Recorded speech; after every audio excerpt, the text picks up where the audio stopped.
सच्चिदानन्दरूपाय विश्वोत्पत्त्यादिहेतवे तापत्रय विनाशाय श्रीकृष्णाय वयं नुमः। जय श्री कृष्ण। आज हम आप लोगों को पितृपक्ष कब और किस महीने में होता है ये सारी बातें बताएंगे। पितृपक्ष 12 महीनों के आश्विन महीने के जो कृष्ण पक्ष होता है उसको पितृपक्ष कहते हैं और यह भाद्रपद मास की पूर्णिमा तिथि से प्रारंभ होकर के आश्विन मास के कृष्ण पक्ष की अमावस्या को समाप्त होता है। ये 16 दिन का होता है जिसमें प्रत्येक तिथि के दिन जो पूर्वज पिता आदि होते हैं उनके निवारण की जो तिथि होती है उस दिन ये श्राद्ध किया जाता है। पितृमास का उल्लेख जो है पंचांग में तो किया जाता है लेकिन पितृपक्ष का उल्लेख कई पुराणों में दिया गया है। पुराणों में इसका उल्लेख भी किया गया है। पितृ कौन है? जो हमारे पूर्वज भू भुआ स्वा महाजना तपस्क जो पितृलोक होता है उसमें ये सब लोग निवास करते हैं। तो जो यहाँ पर पितरों के लिए जो पुण्य आदि किया जाता है, श्राद्ध कर्म किया जाता है, उनका सब फल उनको प्राप्त होता है जिसके कारण उनकी तृप्ति होती है। और जब पितृ तृप्ति होते हैं तो फिर वह सब लोगों को आशीर्वाद देते हैं। उन्हीं से सारे जैसे किसी के कोई कार्य नहीं बनते हैं या कोई परेशान रहते हैं तो उनके लिए ये सारे पितृदोष भी लगे होते हैं और उस पितृदोष की शांति के लिए यह पितृ श्राद्ध आदि किया जाता है। श्रद्धा से किया हुआ कर्म ही श्राद्ध है। अब इस श्राद्ध कर्म में सबसे पहले पितरों के देवता जो होते हैं वो विश्वदेवा है और एक और विश्वदेवा, दूसरी ओर फिर पितृ पितामह प्रपितामह, पिता बाबा और परबाबा। मातृ पक्ष में मातृ पितामही और प्रपितामही यानी माता दादी और परदादी।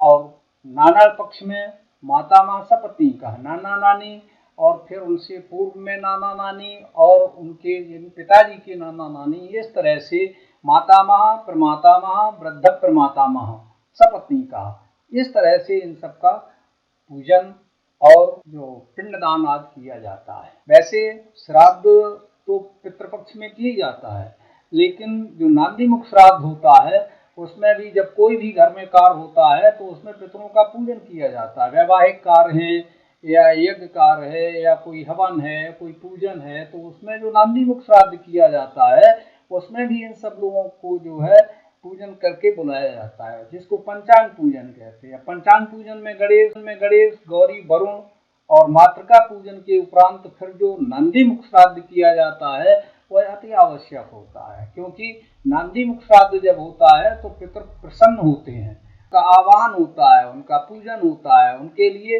जो है भोजन दान का संकल्प होता है। इन सब चीजों के लिए जब ब्राह्मण भोजन होता है तो उससे पितृ ही तृप्त होते हैं ब्राह्मण भोजन करने से, क्योंकि ब्राह्मणोस मुखमासीद भगवान ने कहा है कि ब्राह्मण मेरा मुख है। तो ब्राह्मण के मुख में जो भोजन करवाया जाता है, ब्राह्मण को भोजन करवाया जाता है, उससे तृप्त जो है वो पितृ तृप्त होते हैं। इस तरह से जो है पितरों के लिए श्राद्ध। अब श्राद्ध कर्म श्रद्धा से किया हुआ ही कर्म वह श्राद्ध है। पितरों के प्रति श्रद्धा रखना, जब पूजन आदि हो जाता है तो उनसे प्रार्थना की जाती है कि श्रद्धा मां विपगमत हो, मेरी श्रद्धा जो है वो कभी कम ना हो और फिर मेरे यहाँ बहुत सा धन हो, वेदा संतति हमारी जो संतानें हैं वह वेद के बताए हुए कर्म पर चलें और बौदेयम चास्तु हमें बहुत सा धन दो, अन्नम चा बहुभूत अन्न भी हमारे यहाँ बहुत उत्पन्न हो और फिर अतिथि शलवामय हमारे यहाँ अतिथि लोग आते रहें।